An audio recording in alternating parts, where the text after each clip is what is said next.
I am the owner of 2 units in a strata development. Each unit in the complex has been allocated a car bay and an attached storage facility indicated on the strata plan.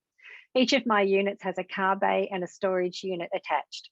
I reside in one unit and rent the other unit out. The car bay attached to my rental unit is my preferred bay. Therefore, I use this bay and allocate the bay attached to the unit in which I reside to my tenant. I want to formalise this arrangement by exchanging the bays and storage units.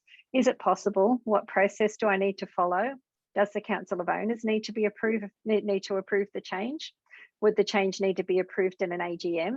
And would this be considered a sale purchase arrangement on which stamp duty is payable? Okay, yes, it can be achieved, but it's an amendment to the strata plan.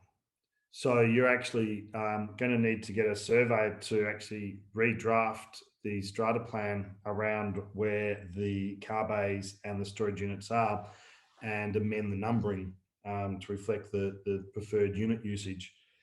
That's unanimous resolution. So yes, it will have to go to a general meeting of the strata company.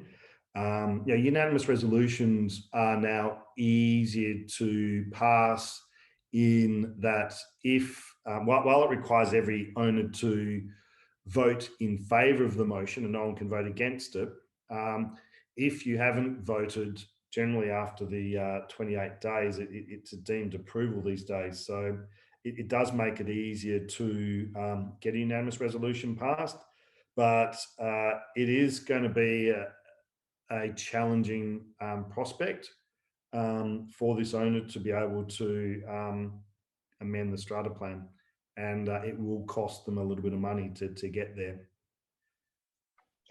And I guess that would come into play if they ever sell one of the units, really, either one of them, and if they're wanting to stay in their unit and use the other car parking bay, they would have to resolve it before the sales process would go through, or would there be a opportunity to have to resolve it if that was the case? Like it could be even more complicated depending on what the bylaws say. You generally can't lease your car bay. And given this change, this swapsies which they've done around his preferred unit and the unity, well, the preferred car bay and the unity reside within, that may create some complications around the leasing arrangement. But yes, ultimately, if he looks to sell one of the units, he would have to go down this process, or he'd just have to park in the bay that's been allocated to his lot.